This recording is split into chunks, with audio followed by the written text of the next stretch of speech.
right, I'd like to call this January 23rd, 2025 Board of Education regular meeting to order. George, can you take the roll? Scott, are you ready? Mrs. Bissell? Here. Mrs. Kilbane? Here. Mr. Miko? Here. Ms. Stochek, she's on her way, and Mrs. Hausum. Here. We all rise for the Pledge of Allegiance. To the flag of the United States of America and to the republic for which it stands, one nation, under God, indivisible, with liberty and justice for all.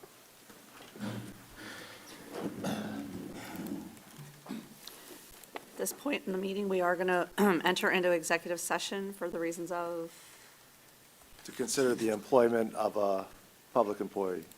thank you. Do I have a motion? So moved. Second? Second. Motion by Mrs. Bissell, second by Mrs. Kilbane.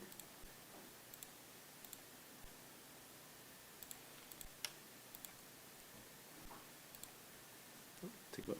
Can you take the roll? Mrs. Bissell?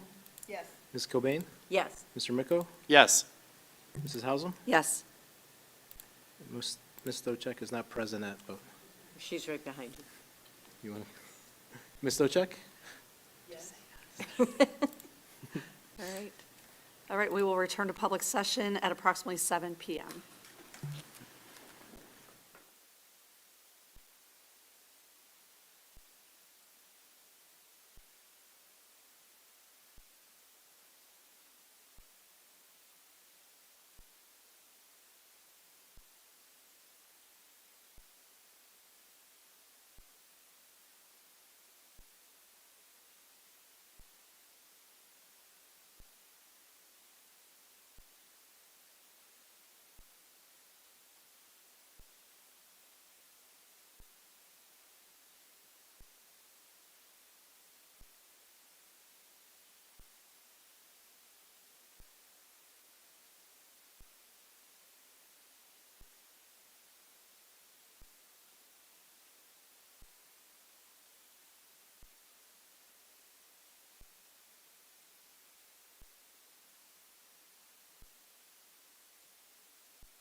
Resume public session at 7:17 PM. Thank you guys for being patient with us.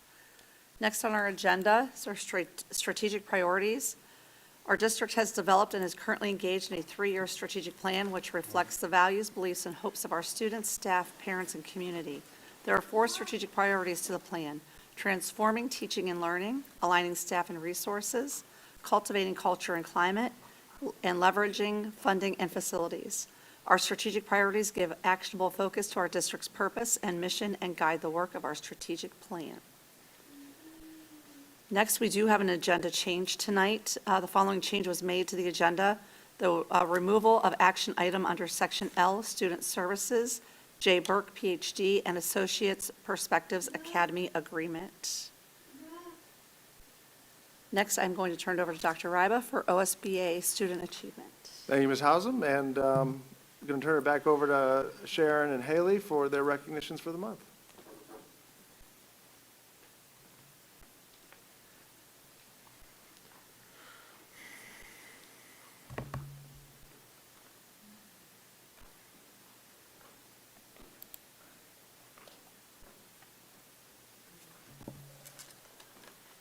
This month, we are acknowledging Chapman Elementary School, and Mrs. Harrell is going to do the honors. And did you know that it is Mrs. Harrell's birthday today, and she is here celebrating her birthday with us? So happy birthday. You're welcome. Good evening. I'm so excited to be here this evening to be able to recognize a fantastic student and a phenomenal staff member. We're going to start first. Come on up.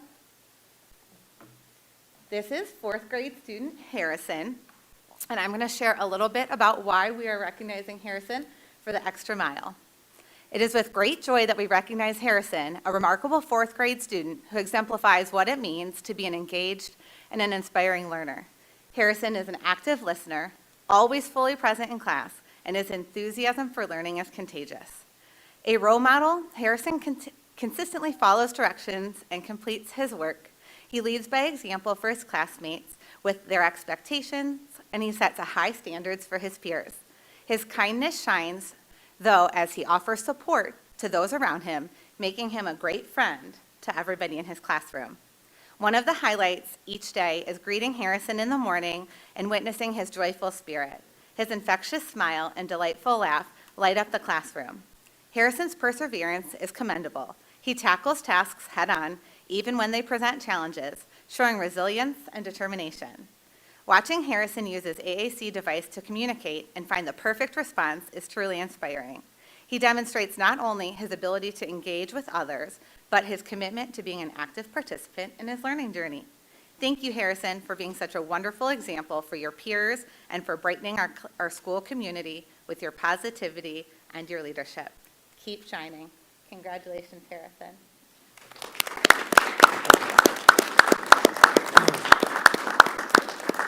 So if you don't know, 4th graders learn how to play the recorder, and Harrison has done an amazing job mastering the recorder with the help of Miss Puma. Come on up. So next, I have the honor of recognizing Mrs. Jillian Puma. It is with great admiration that we recognize Mrs. Puma, a dedicated special education aide and registered behavior technician at Chapman Elementary School. Jillian embodies the spirit of commitment and passion, giving 200% every day to ensure that her students thrive regardless of their abilities, gifts, or talents. Jillian takes immense pride in her work, going above and beyond to understand her students' unique needs. She tirelessly seeks out innovative ways to help them achieve their goals, all while being their biggest cheerleader. Her advocacy for inclusion is truly inspiring. She consistently creates pathways and opportunities for her students to engage with their peers and explore new experiences. One of the many things I admire about Jillian is her eagerness to support her students, such as picking up a spinning chair for a student who loves spinning during sensory break, finding it, coming in and showing me. She will look at Marketplace, go to stores, she'll go to the ends of this earth to find something that she knows will make the difference in a child's life. This small act is a testament to her dedication and the lengths that she goes to support her students. Chapman Elementary School is undoubtedly a better place because of the dedicated staff members we have, like Mrs. Puma. Thank you, Jillian, for your unwavering commitment and for making a significant impact in the lives of our students. Congratulations.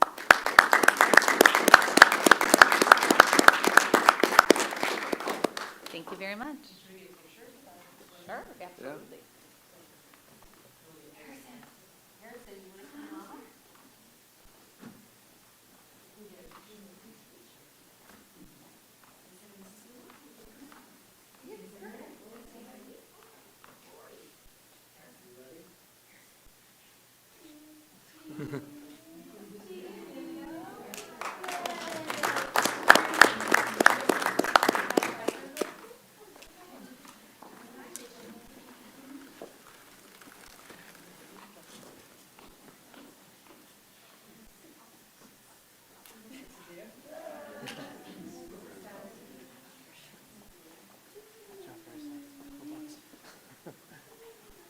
Congratulations.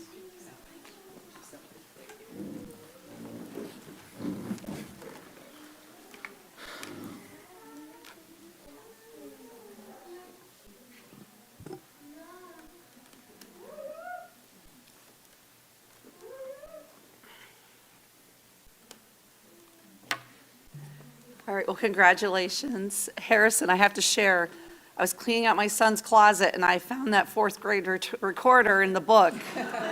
My family might call me a hoarder, I call it sentimental, so I might go and make Tyler play that recorder for me. And Jillian, thank you. We've been friends for a long time, and I truly appreciate, I know you've got a heart of gold and a passion for what you do, so we appreciate you. Thank you. And are those your three boys? They look very excited to be here with you tonight. Oh, how nice. But They it says a all lot that they came. showed up for Mom. That's awesome. That is nice. You should get a picture with Mom. No? All right, well, thank you, guys. This will be a great time if you've got homework to do.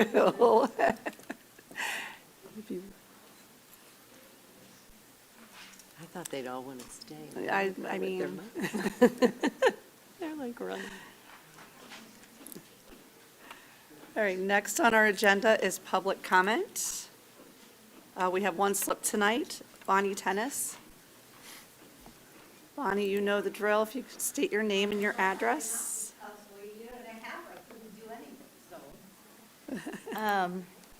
So today, my name is Bonnie Tennis, 9407 Brushwood Lane.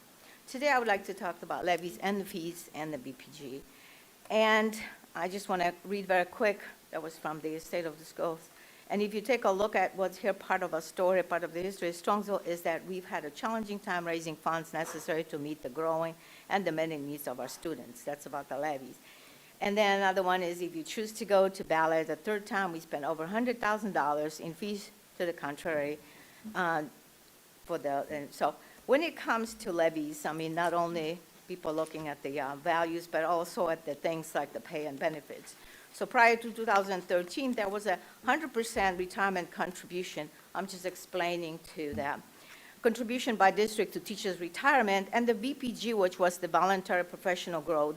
There are other things, but today I would like to comment on VPG. As we know, the VPG was not eliminated. New VPGs are not being awarded anymore, but teachers are still getting paid for what they did years ago with raises. Some of them reach close to a $10,000 a year, a VPG, and some of them still will. In terms of 2019 levy, which was about $360 per $200,000 home, it would take about 27 homes to cover just that one teacher's $10,000 VPG. VPG is supposed to be something that benefits students and the district. Here's an example how a student benefited in 2010. I found the article. Money issued derail plans for Strongsville sixth grade camping program. Several Strongsville places are from the article. Several Strongsville parents were working with the school district and camp officials to try to come up with a replacement for $22,000 in funds that were eliminated by the Strongsville Board of Education due to cuts. Strongsville resident, one of the parents working to save the program, said that in addition to the funding, one of the main obstacles they faced was from Voluntary Professional Growth Committee. The group is comprised of the 3 administration officials and 3 members from Strongsville Education Association, which represents the teachers. In a nutshell, the teachers are awarded points for extracurricular activities such as participating in the week-long camp program, she said. Teachers were instrumental in the camp program. There are 9 different camps activities for which the teachers can be awarded points, she said. Once a certain amount of points are obtained, the teachers can be paid a higher salary. It's not like we can fund pay raises and pay them on ongoing basis, she said. So that's end of the article. Forecasted VPG amount in 2011 was $468 and $300. That comes from the 5-year forecast, 2010, forecast. And it was $468,000. The trip was only $22,000. There was money for VPG, but not for students. And it looked like no teacher would volunteer to get paid a one-time stipend. In 2011, when the early retirement was offered, teachers retired with estimated 9,379,000 BPG. That comes from 5-year forecast from 2011.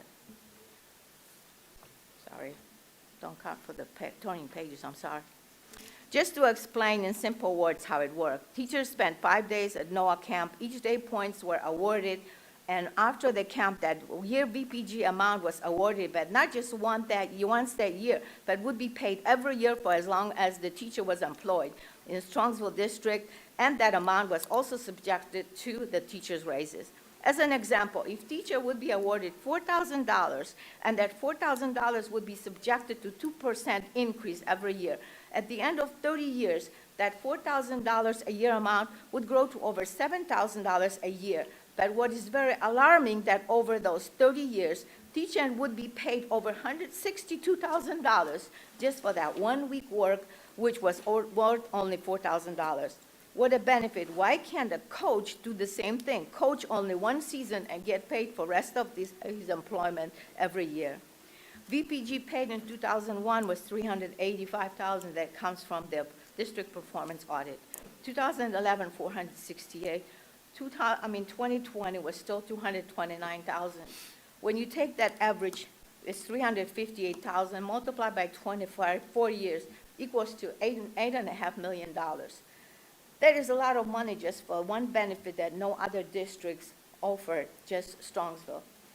Don't have info for the other 32 because it started in 1969. During 2001 was 131 employees, 2006, 151 employees. These benefits should be eliminated a long time ago. It was established in 1969. It's time to stop paying for it. Teachers' union contract is going to be renewed next year. Please eliminate this benefit. Use that $200,000 for students. That's where the money needs to be used. The School Board of Education and Administration is always concerned about the levy fees, but not about the VPG, which is actually more costly than the levy fees. Thank you. Thank you, Bonnie. Ms. Hausum, if I may. Yes. Just to give clarity, thank you, Bonnie, for your comments, and she was accurate in what she shared. But just for everybody's knowledge, VPG, voluntary professional growth, was something that's been in the contract for a long time. I'm ballparking, but at least 15 years ago, it was negotiated out of the contract. And so no teacher could earn it, but people that had earned it were grandfathered in. And George has all the figures that he shares, but over the years, it has gradually decreased as people retired. So yes, we do have people that still earn the VPG dollars. It was something that was negotiated out of the contract around 15-plus years ago. What Bonnie in her comments is advocating for is eliminating the grandfathering of people, correct, Bonnie? Yes. Yeah, eliminating. Because it's been a long time since. It has been, yeah. No other districts have anything like that, and children deserve that money. $22,000 was eliminated. Correct. So Bonnie, I'm going to keep going. I appreciate that. So yes, that's what she's advocating for. But just to be clear, it's been a benefit that was eliminated years ago. The Teachers Association worked hand in hand with the district, and a variety of benefits that the teachers used to have been changed with the times and have eliminated. There's no retirement incentive anymore. There's no pickup on the pickup anymore. There's no VPG anymore. Insurance has changed to probably be different than the market rate in terms of dental and vision. So yes, there were things 15, 20 years ago that were hidden raises. But those have been eliminated by good cooperation between the union and the board. But thank you for your comment, Bonnie. Thank you. Yeah. Next on the agenda is approval of minutes.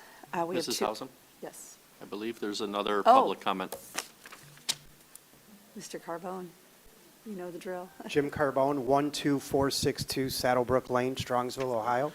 I just want to say that I will be, for the 2025 year, the Strongsville City Council liaison with the school board, with the Strongsville City Schools, and to me, it's an honor just to be a little bit a part of what you guys do and all the great things that come out of the Strongsville schools, from not only academically and athletically, but really it starts at home with our great families, our students, and our teachers and staff. So it's a pleasure to join you guys on your team this year. Anything you need from the city, we're a partner, and I could tell you, on the city side, we cannot be the city we aspire to be without great schools, so thank you. Thanks, Jim. We appreciate that from the city council and from you personally. I know you dedicate a lot of hours to the city and the schools, personally and through the city council, so thank you. We appreciate it. Look forward to working with you this year again. All right, anybody else for public comment? If not, we are going to move on to the approval of minutes. We have two sets of minutes to approve, our organizational meeting from January 9th and our work session meeting from January 9th. Motion to approve the minutes of the January 9th organizational meeting and work session meeting. All audio recordings will be a permanent part of the minutes and are available upon request through the treasurer's office. Video recordings shall be maintained based on the availability of the selected digital online platform. All right, next up, Mr. Agonastiu. Thank you, Mrs. Hausum. I have a few items for your consideration tonight. The first being the monthly financial report for December of 2024, fiscal year 25. I'm going to go over the supplemental report that I usually do. If it loads. There we go.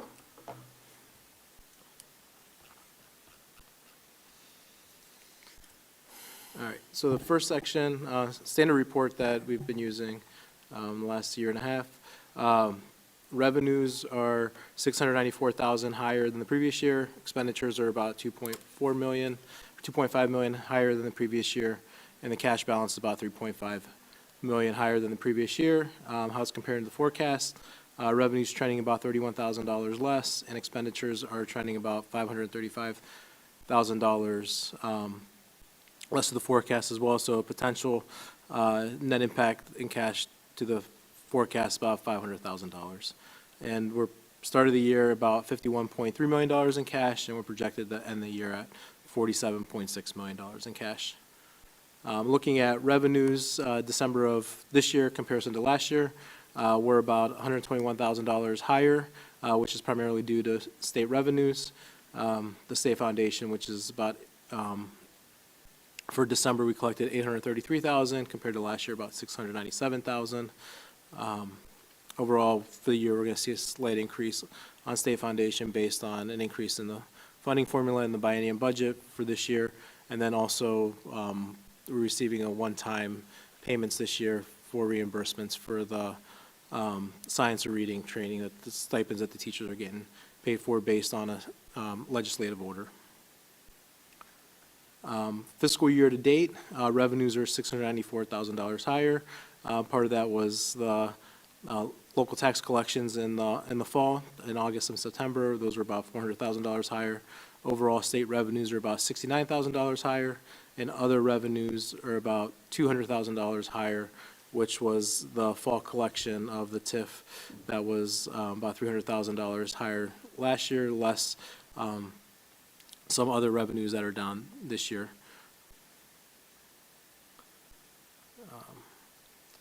Looking at expenditures.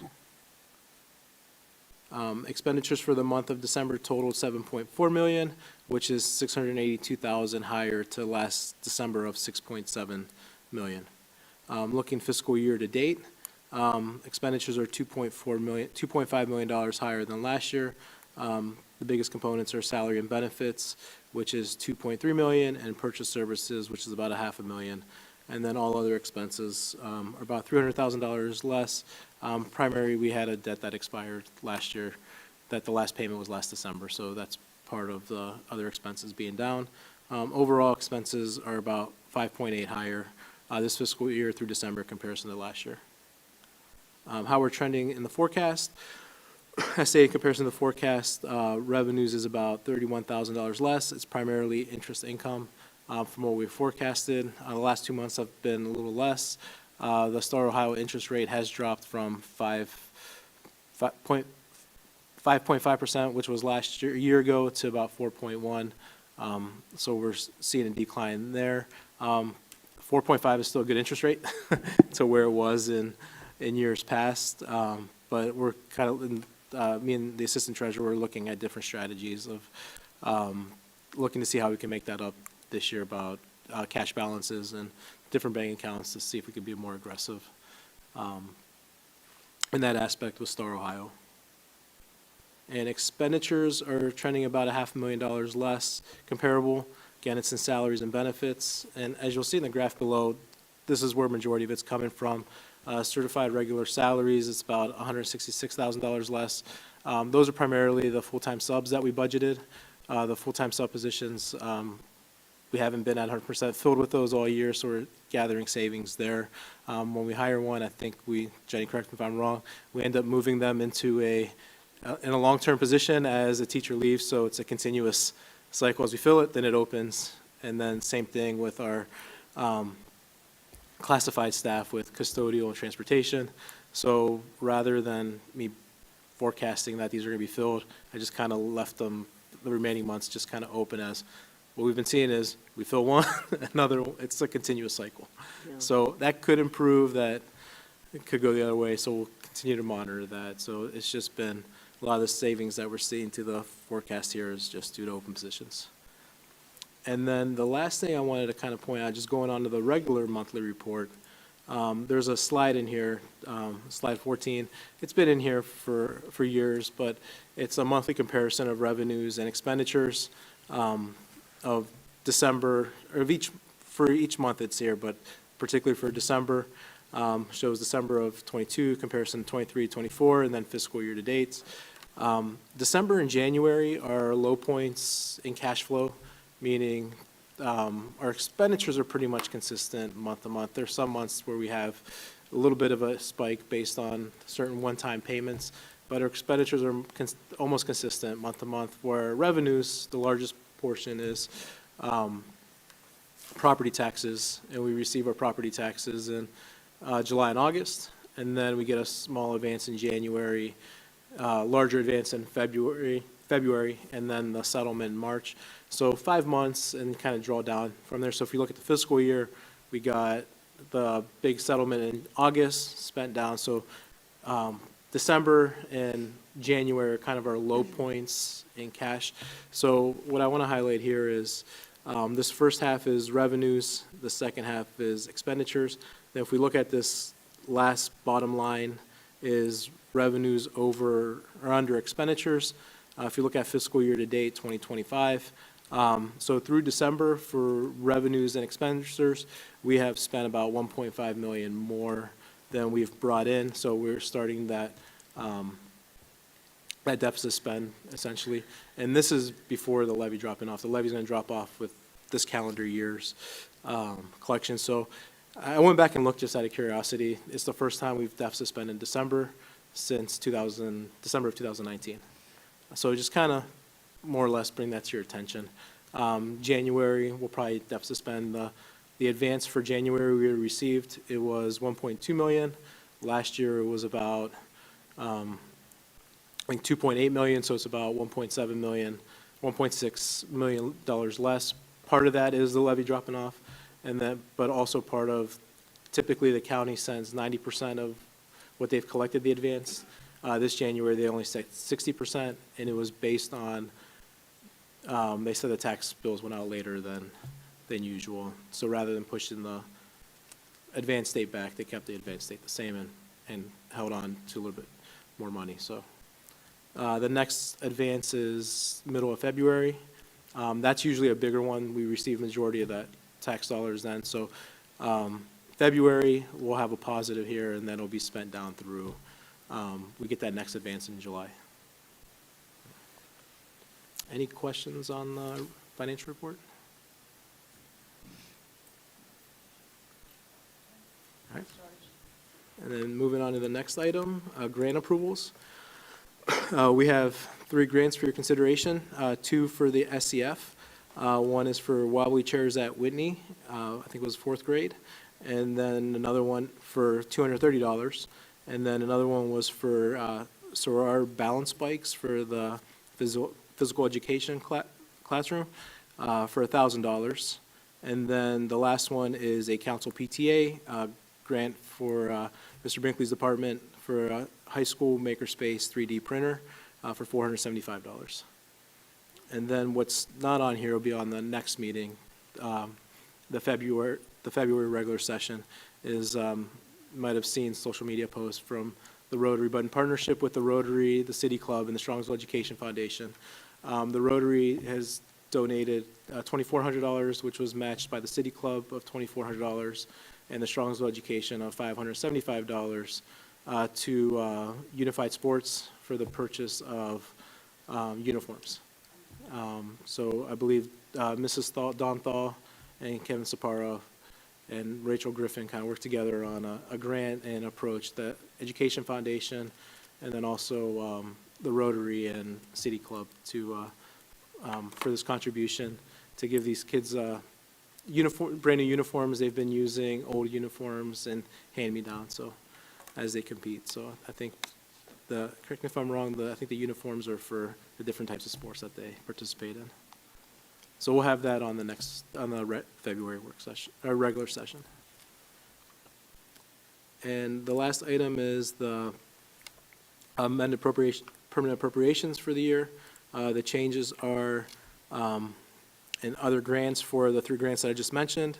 The capital 070 fund for the Kinsner HVAC project that was approved at the December meeting of $1.8 million. And then also, we had a state grant that we had appropriated for data network, a subsidy that we're no longer eligible for. So it's just removing that from the appropriations since we're not going to receive it. And that concludes my report if there's no further questions.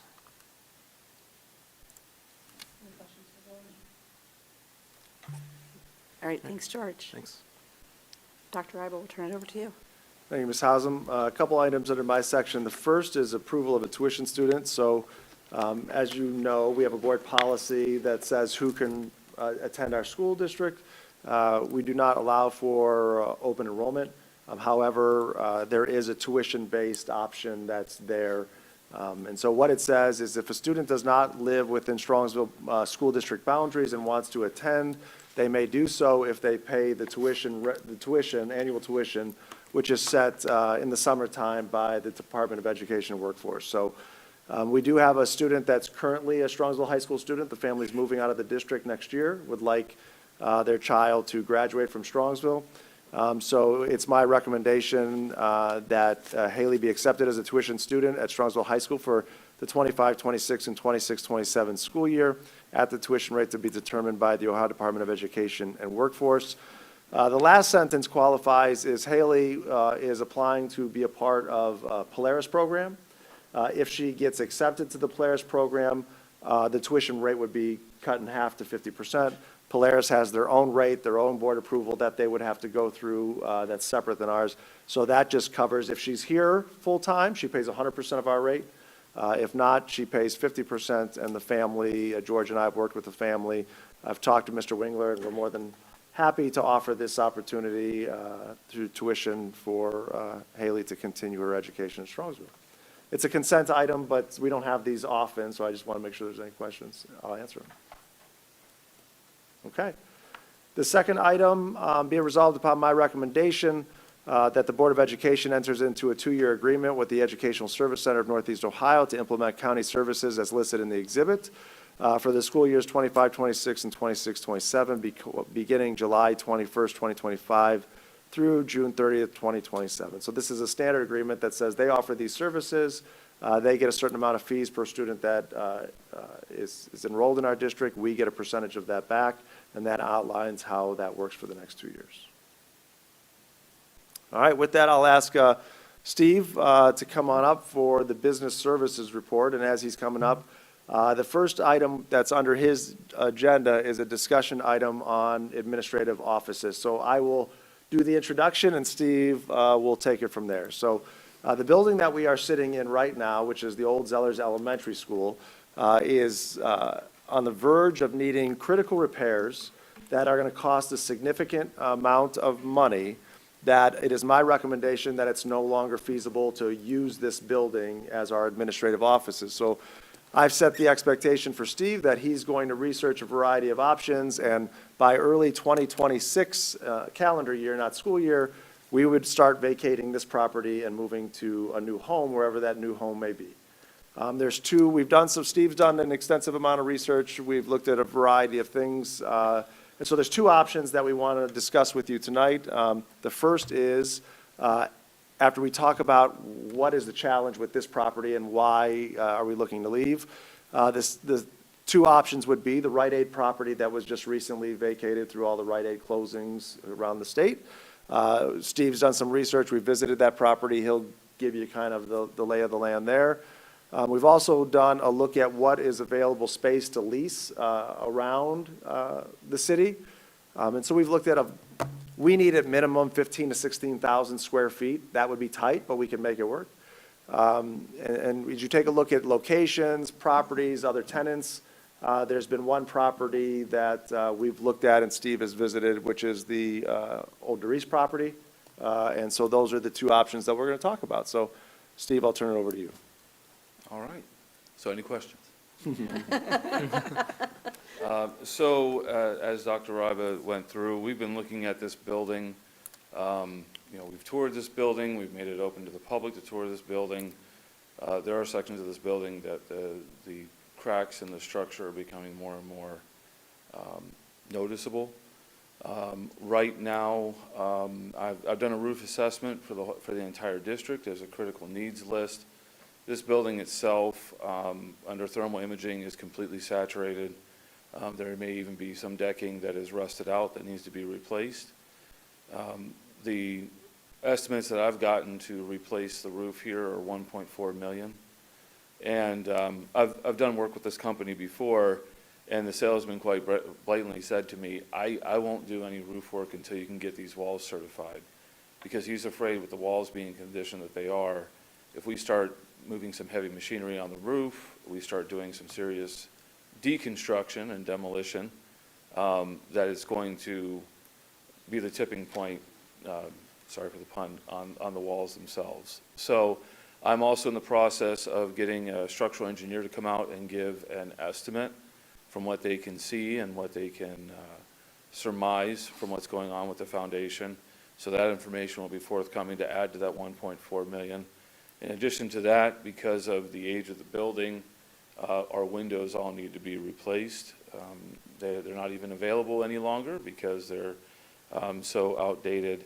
And some of them are actually starting to pop because of the nature of the walls. So, it's not giving us the best insulation to the elements and heating and cooling purposes. So all of that is being wrapped up into one bundle. And I believe the picture that's going to be painted from that is it's going to be a substantial amount of money to stay in this building, which prompted us to start looking at other places for possible solutions. So, And Stephen, just to interject before you go on, just for clarity, on the north wall of the building is separating itself from the building. So that is, just to speak plainly, it is moving away.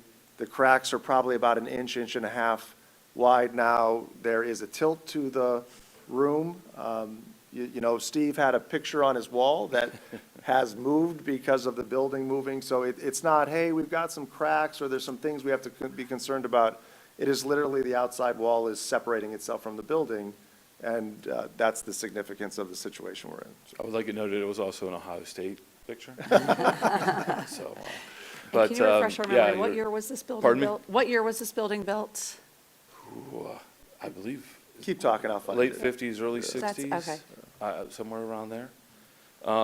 It's one of the older buildings that we Okay. have. So as we've looked around the community, as Dr. Riba shared with you, two that we're looking into the possibilities of, the first one is the property on the corner of Pearl and Cook here, formerly Rite Aid. Went in there with the owners, and I've also contacted a local architect to start going through, and the property itself was built, I believe that was built in 2013.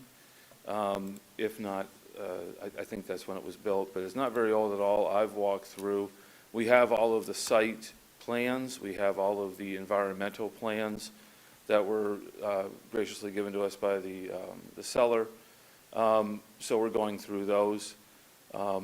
Right now, we're at a stage where I just want to go through and see if we could actually fit.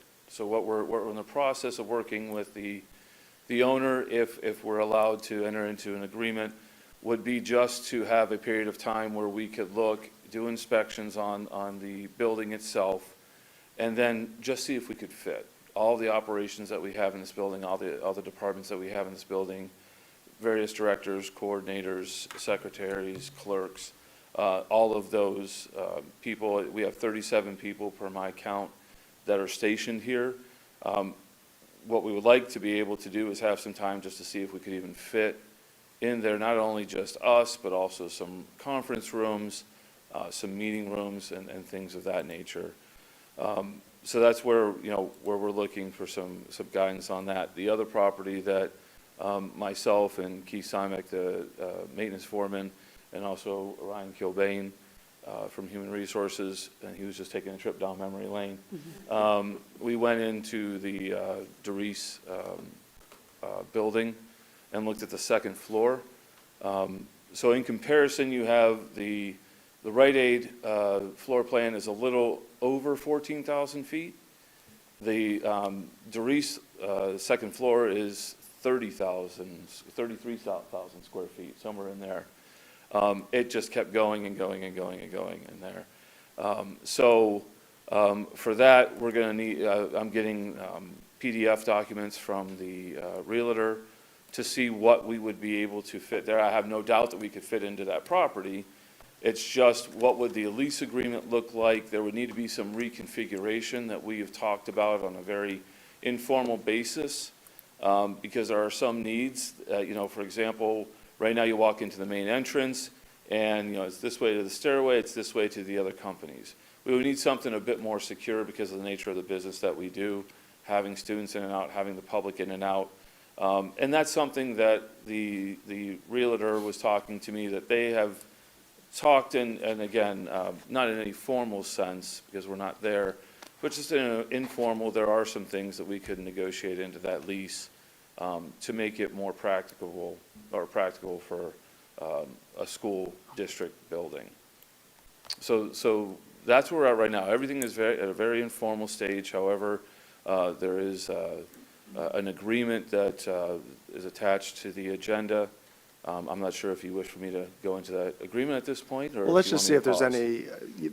any other conversations Okay. just on the discussion between the two properties before we go into the next agenda item.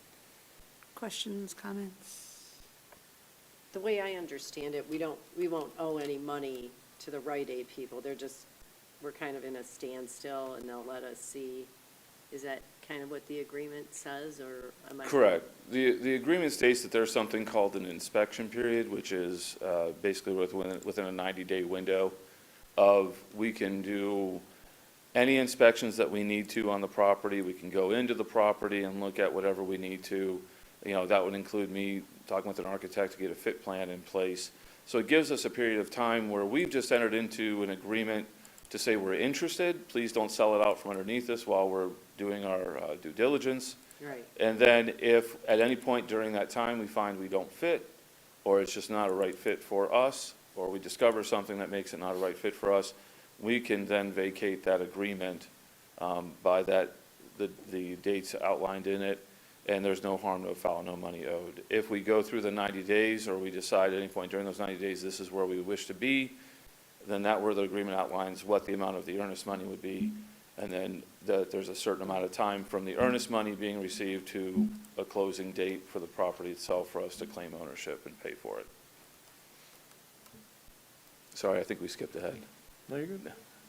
I will also add one thing about the, if we do decide to go down the road of payment or purchase, where that, the money would come from the 070 fund, but the way that the 070 fund was written, it was specifically for preschool, elementary, middle school, high school facilities, so we would need to look to redo the 070 fund, essentially pulling that resolution back, created a new one to allow the use of the funds for that purpose. If we wanted to spend 070 funds Correct, otherwise it'd be from the general dollars. fund.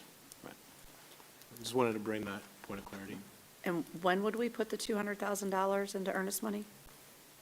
The agreement outlines no later than April 17th. Okay.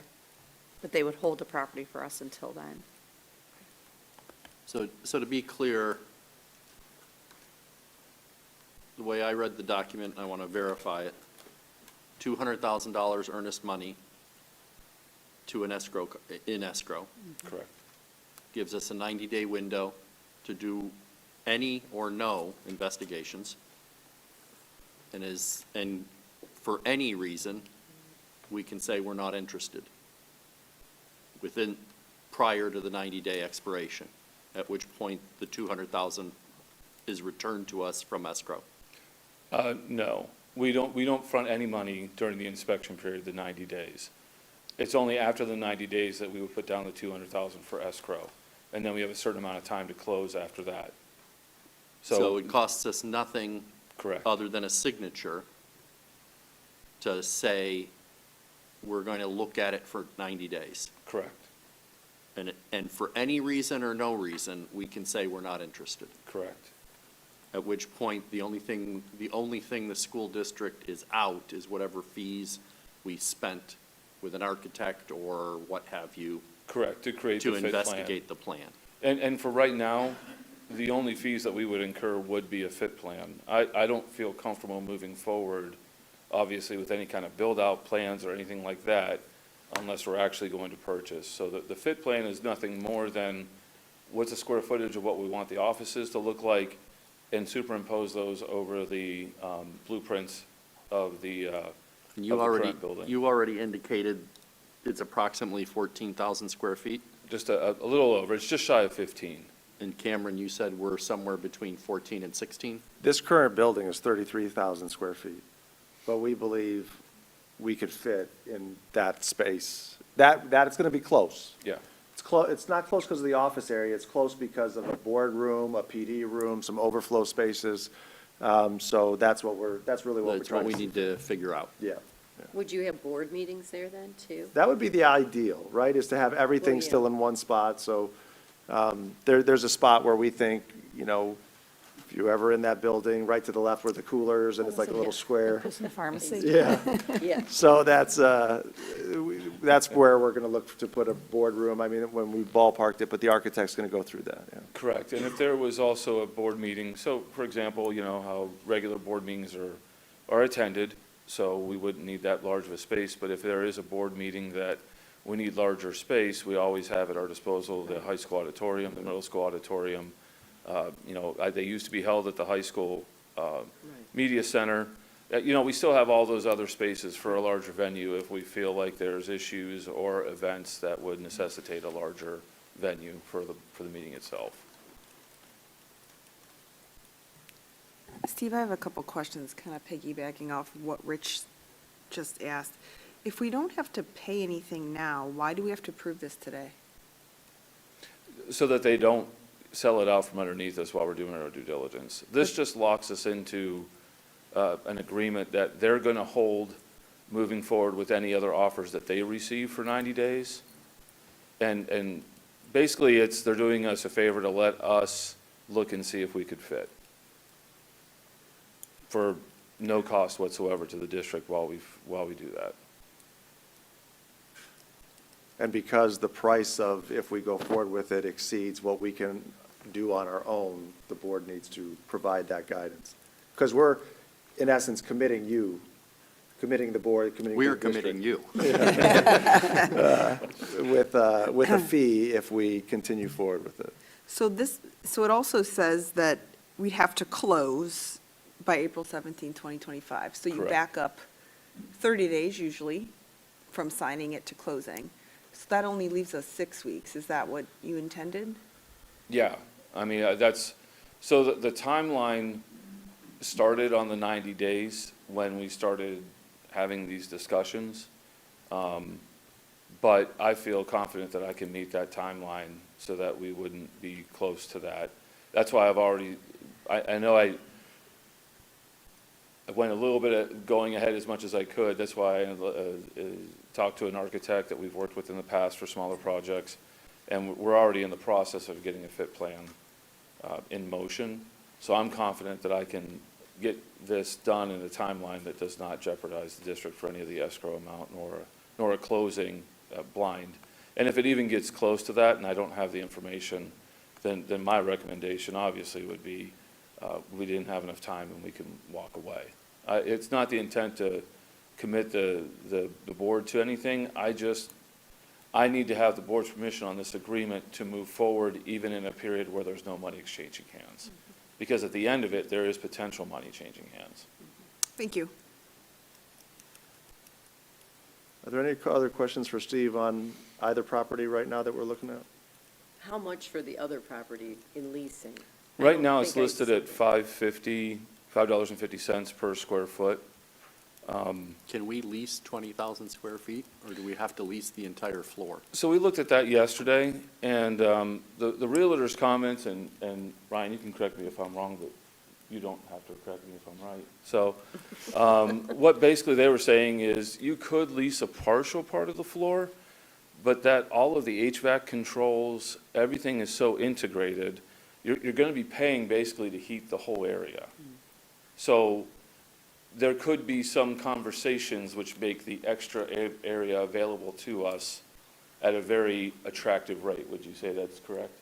Okay, thank you for agreeing with me. So yes, I mean, we could go in and say, well, we don't need all of this, we can split it up, but I don't think that'd be very feasible due to the fact that, yes, we are paying to heat and cool the whole thing. And, you know, with the rate that we may be able to negotiate, I think it would be okay to have a little bit more space than we need, as long as we keep a lid on the junk that's collected in that other space. That's always the danger. Well, the way I understood too, they have like a lot of the office furniture still in there, right? That's correct. There's some furniture there. Some furniture is stacked up in other places. So it's a hodgepodge, and then there are cubicles that are still existing. We would just need to look at, some infrastructure. There were some issues with some condensation lines, so some things would need to be done. Again, the entrance would need to be looked at. So there are some issues that we would need to work out as in terms of the lease, but for the most part, it's move-in ready. So what I would suggest makes sense is that we proceed on both fronts and then determine which one's the best offer. But there's a third front. I'm well aware of the deficiencies of this building, but I think we need to quantify better than just the roofer said, I won't go on the roof. Yeah. Right? So, because at a minimum, we need to quantify how much would it cost to repair whatever needs to be repaired with as much rigor as possible so that we know what we're comparing. Because the public is going to rightly ask, are we leaving this building for a legitimate purpose?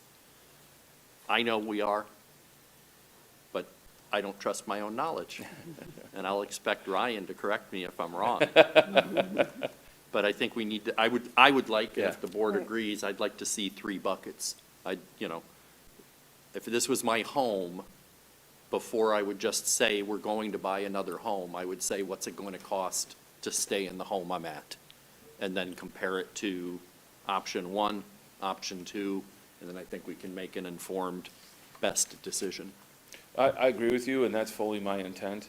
The only reason that this is highlighted for the Rite Aid property is for the reasons I stated before.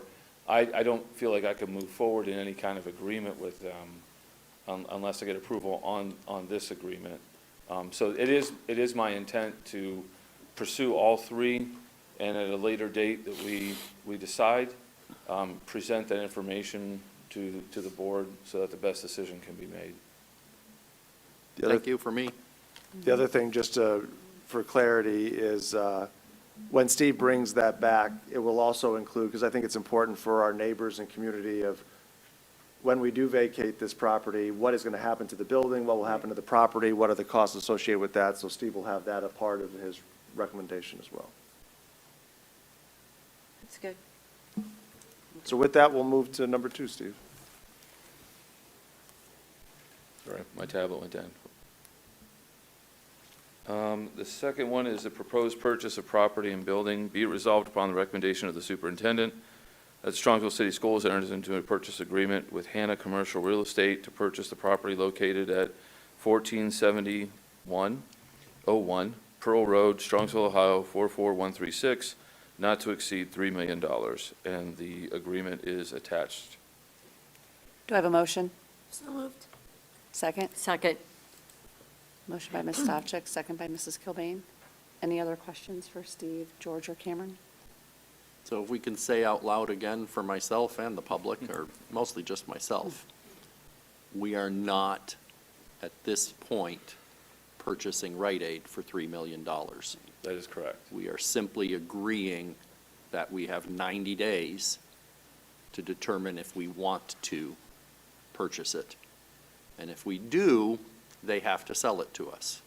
Correct. But if we, at any point in time, decide we don't want to buy it for any reason whatsoever, good or ungood, we can simply say, thank you very much, and the district and the taxpayer is out nothing. Correct. Thank you. All right, George, can you take the roll? Ms. Stavcek? Yes. Ms. Cobain? Yes. Mr. Miko? Yes. Mrs. Hausum? Yes, Mrs. Bissell? Yes. motion passes. The next item is the Farrar Elementary HVAC Phase 2. Be it resolved upon the recommendation of the superintendent that the Board of Education accepts the proposal from Gardner for the multi-zone to RTU VAV conversion Phase 2 at Farrar Elementary not to exceed $859,597. Gardner is a preferred partner of Ohio Schools Council, and this is consortium pricing, and that quote and the scope of work is attached. Do I have a motion? So moved. Second? Second. Motion by Ms. Stavcek, second by Mrs. Kilbane. Can you tell us about Phase 2, Steve? Sure. So this is the final completion. Phase 1 was 2 years ago. We put an HVAC unit, an upgrade on the front half of Farrar. This is doing the same, parodying that work on the back half of Farrar. That unit is also starting to show its age, wear and tear, and we're starting to have issues with maintenance of that unit. In addition to the scope of that work, we've had issues with pneumatic controls, which are controls that use compressed air to adjust heating and cooling. We're developing leaks in those controls. Last year, those leaks led to one of our air compressors, I don't want to be dramatic and say blowing up, but it fried because it was just, it was working too hard trying to plug the leaks that it couldn't do that. So it was running unnecessarily and it burned up and we had to replace it. That's going to keep happening unless we replace these pneumatic controls. So those are also part of the scope, and that's the controls for the entire building. Both the front half, back half, and also the HVAC unit that controls the gymnasium over there. And lastly, when Gardner was going through and doing a final inspection, they recommended that the boilers are reaching the end of life, and we're seeing that as well. We're having to do more maintenance on the boilers. Those are boilers that are original with the building, so they have given us all that they can give. And with that, the pumps are also at the end of life. So this is a complete overhaul of the back half, picking up the boilers, the pneumatic controls, and after this, there should not be any other HVAC issues at Sarar. This will effectively replace all of those issues that we've been having because of the age of that building. Also, the design of this and the design build with Gardner, one of the features that I wanted to make sure that we had was, if there is a time that we are able to get a new building over there, these are units that, again, depending on the time frame of which that happens, we could literally pluck it off of the roof, put it onto a new roof, hook it up to a new ductwork, harvest most of the system here. Of course, the wiring and the ductwork would need to be redone, but we would be well ahead with an HVAC system on a building of that size, if not a little bit larger. So it's done with not only solving our issues today, but trying to work ahead to solve what may be in the future as well. Questions for Steve? Any concerns about getting the work done in a timely fashion? No. We don't want to start next school year. No, I've been meeting with them, and if you'll recall from a former meeting that we had when, this is the same company that's replacing the HVAC at Kinsner, that was a specific question I asked them, is are we going to have issues getting this unit here? They assured me they're not going to have any issues, and they have more than enough capacity to get Kinsner and Sarar done in the scope of the summer. Can we watch when they have the crane and? Dave can get a streaming camera going. It's more fun in person. It's much better live. Any other questions or comments? Just make a comment, just like we did for the Kinsler, at the next regular meeting in February, if this is approved, I'll have it on the appropriation measure as an adjustment Okay. to appropriate for it. And just one more comment, that won't delay. If this is approved by the board, I'll call my contacts at Gardner and have them start the process of reserving these units for us and getting those on whatever boat or whatever truck they need to be put on. So we don't have to wait until that for the work to start and getting prepped at the building. Great. All right, George, can you take the roll? Ms. Stochek? Yes. Ms. Cobain? Yes. Mr. Miko? Yes. Mrs. Hausum? Yes. Mrs. Bissell? Yes. Motion passes. Thank you. The last item are the gifts to the district. Be resolved upon the recommendation of the superintendent that the following gifts be approved. The Strongsville Optimist Club donated $2,000 designated to help students in need, with $500 going to Strongsville High School, $500 to Strongsville Middle School, and $200 to each elementary school. The Strongsville Community Theater donated $1,000 to be used for the Strongsville High School musical. The Strongsville Rotary Foundation donated $2,400 to the Unified Sports Program, and Tucker Neal donated 15 Nike uniforms to the Strongsville High School girls varsity basketball team with an estimated value of $1,500. I'll conclude my report. Thank you. Thank you, Steve. Next up for curriculum, we've got Director of Secondary Education, Nicole Hackman.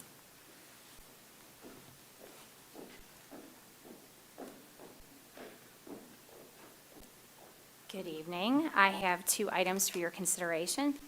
The first is an out-of-state trip. Be it resolved upon the recommendation of the superintendent, the permission be granted to the Strongsville High School boys and girls track and field teams to travel to Lexington, Kentucky to participate in the Tyson and Trinity Gay Invitational, April 4th through 5th, 2025. Transportation will be via chartered bus. Lodging and meals will be paid by participating students and the Strongsville Athletic Boosters. Our second item, more travel. Be it resolved upon the recommendation of the superintendent that permission be granted to Strongsville High School French teacher Alana Bendetta to travel with French students to France. The trip will take place June 17th through 26th, 2026. Expenses associated with the trip will be paid by participating students. If necessary, the trip may be postponed or the destination changed, depending on world events at the time. Any questions for Nicole? Thanks, Nicole. We have nothing under student services, and so we'll bring Ryan up for the human resource report.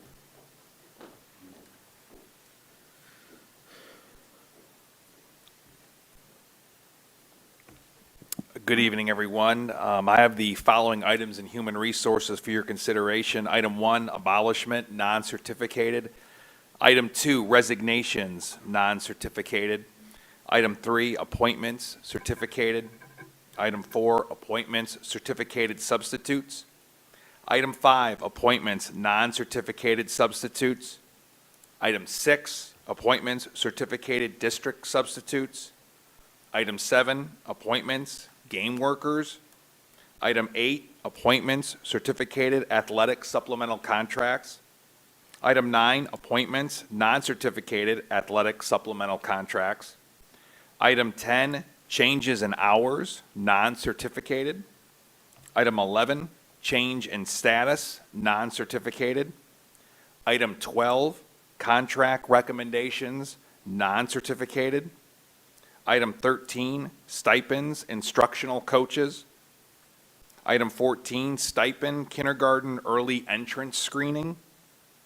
Item 15, leaves of absence, certificated. Item 16, leaves of absence, non-certificated. Item 17, unpaid leaves, certificated. Item 18, volunteer chaperone. And item 19, transportation supervisor and assistant transportation supervisor, bus driving utilization and pay rates, 2024 through 2025. That's it. Any questions Any for Ryan? questions? No. Thank you, Ryan. Thank you. There's nothing under technology for this month, so that concludes my report. Great, thank you. Next up, report on Polaris Career Center. Michelle?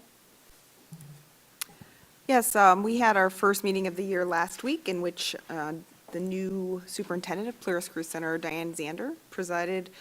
It's a very busy time of the year, especially with leadership change mid-year, so the administration is heading off on a short 2-day retreat to plan for the rest of this year and get ready for next school year. Admissions enrollment is underway for the fall for our juniors and seniors. And there are lots of new programs in the works, which I'm really excited about. One of them is upcoming. You can be on the lookout for this. I imagine you'll see it in the middle school newsletter and perhaps in Cameron's newsletter to the whole district. It's a new program called Build Her that's designed for middle school female students to learn about construction trades. I'm really excited to see. I'm hoping to go over there and see what that's all about. So be on the lookout for that. And then summer camps will be available soon for registration. They're looking at some new adult programming, new internship programming for some of our in-house students in engineering and biomedical. So lots of good stuff happening. I'm happy to answer any questions if anyone has them. Otherwise, that concludes my report. Thank you. Any questions for Michelle? All right. Next up, a report on legislation. Mr. Miku? So the report I wanted to give is just to highlight that we are at the point in time where the Columbus will be working on the state biennium budget. The governor starts the process by releasing his budget, and that is supposed to be released sometime next week, perhaps as early as Monday, and then it goes to the House, and then eventually the Senate, and then it circles around a bunch of times, and eventually by the deadline, they pass a new biennium budget, which will govern what's going on for the next 2 years. Candidly, the concern for us in Strongsville is that this would be the third pass at fully funding the fair funding formula. There is a lot of, the nicest way I'll put it, heartburn in Columbus over finishing the full funding of the fair funding formula, which basically means that we can look at advocating for Strongsville to maintain the funding that comes from Columbus. There'll be more to report on that as the different legislative and bodies start to do the work. but I'm glad that Michelle will be part of the legislative committee this year, because I do believe we're going to need to maintain communication and maintain advocacy for the district with both Representative Mike Davila and Senator Tom Patton to advocate for the best interests of Strongsville. It will end up being an issue for the taxpayer. Right now, I spoke with George earlier, the state provides Strongsville approximately $1,700 a year 17 rounded up. per student, about $9 million. There is, depending on who you talk to, there is discussion that that amount would be reduced.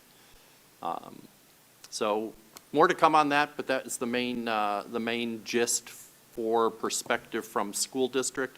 It also is politics time, and so Dr. Amy Acton has announced that she'll be running for governor of Ohio. Dave Yost has announced that he'll be running for governor of Ohio, and I'm sure there's more announcements to come. That concludes my report. Thanks, Rich. Next, we have board liaison reports, city council. You wanna do that one? City council met on Tuesday because of the holiday on Monday. It was really well attended by Mrs. Hausum and myself, representing the public. It was really cold, as I imagine everyone knows. The one thing I will report, Mr. Carbone is the school board liaison, as he pointed out during public comment today, and we're looking forward to working with him and the entire city council on our joint interests. And the one thing I will point out is the city council had a special meeting prior to discuss some potential change that AT&T was looking for. The short description is AT&T wanted to change that if they put in fiber in a city right-of-way, currently AT&T pays for that. They wanted to change the law that the city would pay for that. And so city council quickly called a special meeting to pass a resolution against that. A number of other cities in Ohio did the same, and AT&T removed the request from the PUCO. So that will be ultimately a good thing. It also would be a nice thing to have fiber to my house, so we'll see how that works out. And that concludes my report. The only thing I'd like to add is the previous meeting, Gordon Short was named president of city council for this year, and Jim Carbone was president pro tem. So congratulations to those two gentlemen. Next, Strongsville Education Foundation. They started their annual appeal, so if you get, I think they send it out in the mail, if you get anything, Strongsville Education Foundation really does support our kids with a ton of things. Their appeal wasn't going really well. It seems like the same people keep giving. So if you do receive anything from them, just take a look at it and, decide on your own. But they really do a lot for our kids. Half the scholarship money has been allocated. 8,700 of grants have been approved, $8,700. They also gave $575 for the uniforms, the unified sports, so the kids won't have just hand-me-downs, but they'll have brand new. And the Rotary and also the City Club donated. So I thank all of them because the kids will be really excited about that. And they also picked all of their new committee people. And I think for them, that concludes my report. Great. Do you want to just keep rolling with Yeah, PTA I do. council? Hold on, let me find my place. Okay. They'll meet next time, February 6th, for their regular meeting. This time we had the preschool principal talk at, and I'm sorry, I didn't write her whole name down, Sierra, what is it? Vanderhoff. Yes, she did the presentation. And then February 25th is the Founder's Day. From 6:30 to 7 is the reception. 7 o'clock starts the awards, and everyone needs to send their nominations to the secretary, who's ever involved in that. Their fundraising is The NEO Extreme Sports during Christmas break went really well. They have dances coming up. SMS Rocks is 5th and 6th. It's January 31st from 7 to 9. The Strongsville Middle School Rocks, the 7th and 8th, is February 7th from 7 to 9. They'll have DJs and pizza and Dairy Queen. And they also need parent volunteers, which they always need. Ticket sales are great for the 5th and 6th, but they're encouraging the 7th and 8th. They don't seem to like dances as much as the 5th and 6th graders do, so, and it's already passed, but if you got your tickets before January 20th, you got a discount. The DARE role models have been selected from the high school. They have an epilepsy walk at the mall, which I didn't write down the date, but I'm sure it's in our newsletter somewhere. Safety Town is in late March, and that'll be posted on the website. Volunteers from the middle school, you have to be going into the 7th grade to volunteer for that, and that's a big thing. Kids love it. And that starts in April, so just keep a watch out for that, because it's kind of first come, first serve. And I think that, let me see if there's anything else. Oh, April 3rd is a sitters class, and it's for 11 to 13-year-olds. And April 17th, from 6:30 to 8:30 is ice skating. So they are, they're busy. And that concludes my report. Thank you. Next, Southwest General Hospital. We have not had any meetings as of yet. I think, if I remember correctly, that'll be in April, correct? That will be in April. Okay, perfect. Thank you. All right, next, our board committee reports. Finance Committee. We have selected a date for our next meeting, which would be March 5th, 2025, at 6:30 here in this room. Perfect, thank you. Policy Committee. We just had a meeting, so the next one will come later in the spring. Sounds good. Facilities Committee, our next meeting is February 11th at 6:30 PM right here in this room. And Business Advisory Council Committee. Our next meeting is February 7th at 7:30 a.m. in this room. All right. Thank you. Next, we have the adoption of the consent calendar. Action by the Board of Education and adoption of consent calendar at this point of the agenda means that all items appearing in this agenda denoted as type-action consent, which items constitute the consent calendar, are adopted by one single motion unless a member of the board or the superintendent requests that such items be removed from the consent calendar and voted upon separately. Do I have a motion? So moved. Second? Second. Does anyone have anything that needs to be removed? All right, hearing none, George, can you take the roll? Ms. Stavcek? Yes. Mrs. Cobain? Yes. Mr. Miko? Yes. Mrs. Hausum? Yes. Mrs. Bissell? Yes. Motion passes. Dr. Ryba, back to you for timely information. Before I share the slides, I just wanted to piggyback on something Mr. Miko said about the budget coming out. And so we've asked this a few times in the community, but we asked you to pay attention, and we'll probably send something out, because we do believe in this budget cycle, once it's released, there's going to have to be advocacy from all of us in terms of how they're funding public schools. So Representative Mike DeVillo is the new representative. He came and we had a meeting with all the superintendents, treasurers that the districts he represents recently, and then we all know Senator Patton represents us. So one of the things that's happening is the state budget, the state finances are still fine, but they're not what they were. And so they're already starting with the narrative of we don't have as much money as we used to. This budget's going to be a little more challenging. If you read the news, obviously we have a new expanded voucher system for school choice, and that's already in the $1 billion mark that the state is putting towards those vouchers, which I'm not here to debate school choice. What I am here to say is that we should not make public education suffer in this state because of school choice. And one of the data points that just came out was that 96% of the students in Ohio that got the vouchers were students already enrolled in private or parochial schools. So the idea and concept that we are using state funds to provide kids in struggling school districts with greater options, with more school choice, is not what's occurring in the actuality of who is using the vouchers, it's kids that are already at private and parochial schools for whatever choice that is. And as long as that's a great choice for the family and for that student, we support that. But they're already starting to use the narrative, well, we're not going to have the money to fully fund the last 2 years of the Fair School Funding Program or plan that was put into place years ago. So once the budget's released, we'll have more specifics. And if that does come to be the case, then our legislators do listen to us, and they do respond based on the consistent feedback that they give. So I'm sure Mr. Merkel will have a lot of updates to that, but just wanted to share that in context of where we're at in the process.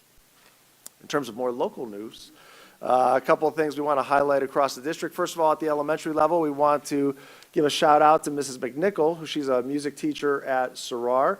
So she's teaching students to sing, the solfege notes, the do, re, mi, fa, so, and learn what those notes mean, play rhythms, but she's turning that into students how to compose their own music. So they've practiced singing, practiced different rhythms, and now working on composing their own songs. So once they compose them, they're able to either play their songs with boom whackers. If you don't know what boom whackers are, they're... Yeah, right? Yeah, right. I don't know, other than they're boom whackers, right? You stretch them out and whack them together. I'm sure that gives you a lot more description as to what those are.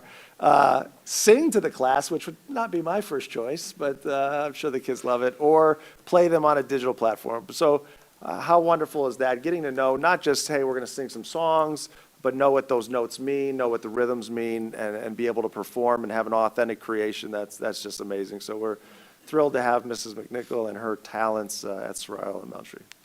Going on to the middle school. So before winter break, they had the Cavs Academy go to the middle school to reward the 6th grade on all the hard work they're doing in ELA with new curriculum and testing and supports. So the kids participated in a basketball skills contest for prizes and battled some of their brave and willing teachers. So special thanks to the Cavs Academy and for our 6th graders and that great recognition and reward that they had before the holiday break. And finally, at the high school, we want to say congratulations to Ms. Kern's yearbook class for being awarded a variety of awards. And so one of the things, I don't know if you know this, I don't know if I shared this with you, but I never knew what Strohegan meant. It means Strongsville High School Annual. So a little fun fact. I can see the excitement on your faces that you're just as... I think it was better with mystery. Yeah, right? Yeah. But that's what it means. It means. So, they've done it. This is her 2nd year, I think, or going into her 3rd year that she's taken over the yearbook. So it's a class. If you see the students that are on the yearbook, they're there late at night. She's there with them late at night. They're at all of the events, taking pictures, getting their stories. And if you haven't seen a copy of it, it's just a great publication. And she truly has taken it to the next level, and she was awarded a couple awards. So first class award from the National Scholastic Press Association, and a first place award from the American Scholastic Press Association for the 2nd year in a row, in recognition for last year's edition. It's a vibe, and those 2 awards put Strongsville, Strohegan in the top tier of yearbooks across the United States. So looking forward to what they're going to put together this year, but awesome job to the kids and Heather, who put in tons of hours to make that happen. And then finally, some upcoming dates. We've got the last round of parent-teacher conferences for this year. So we got pre-K to 5 on Thursday, February 20th. These are evening conferences, again, one-night evening conferences. And then Wednesday, February 26th for the secondary.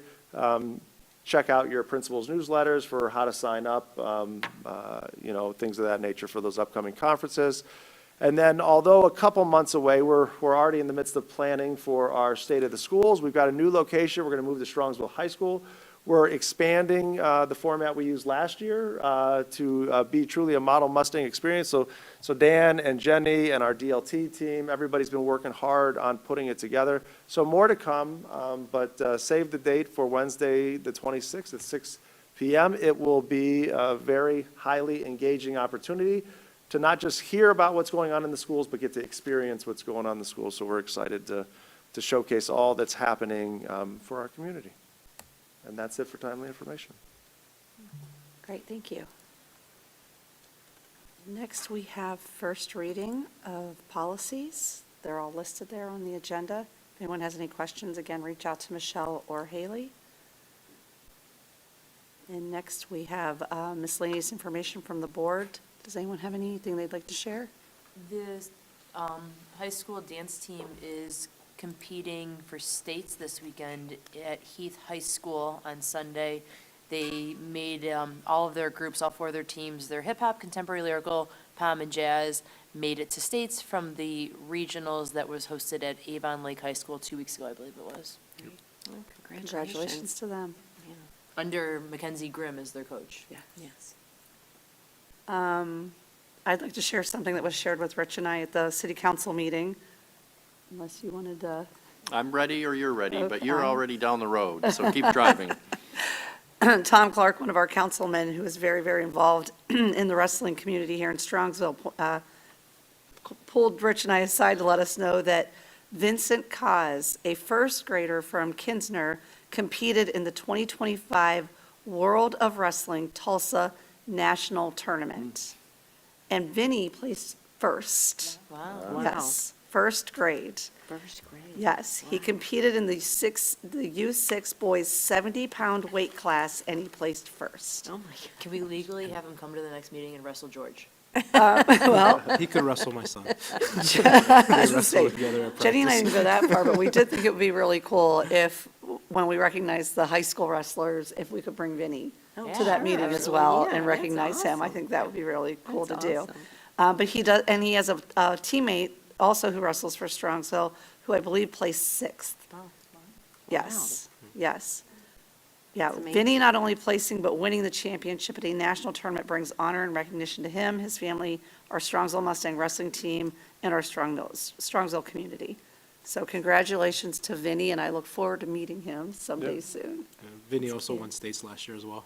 Well, that's what Tom said. His goal last year was states. for his As a age group. 6-year-old, his goal as a 7-year-old was nationals. I'm like, Oh, my mean, God. what's What's next? he gonna do when he's 8? I He's mean, good. he's gonna be He's sitting in back high at the school. retirement He's community outstanding. We've been reminiscing watching him about. for years. For Good years, for him. six. Good He's for been him. coming to, he has an older brother, he's been coming.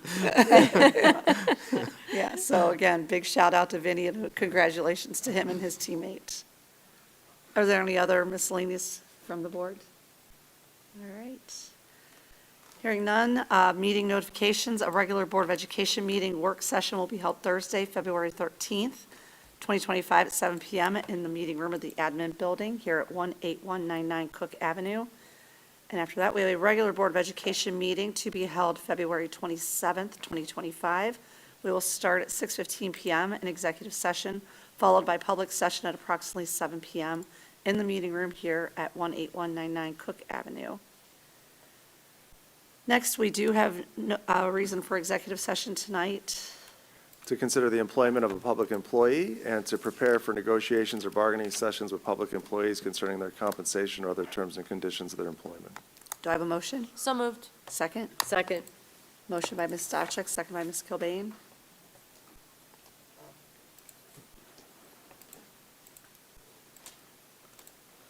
Ready for the roll? Ms. Stavcek? Yes. Ms. Cobain? Yes. Mr. Miko? Yes. Mrs. Hausum? Yes. Mrs. Bissell? Great, motion passes. We do not see reason to come back and have any public business after executive session, so I want to wish everybody a good night.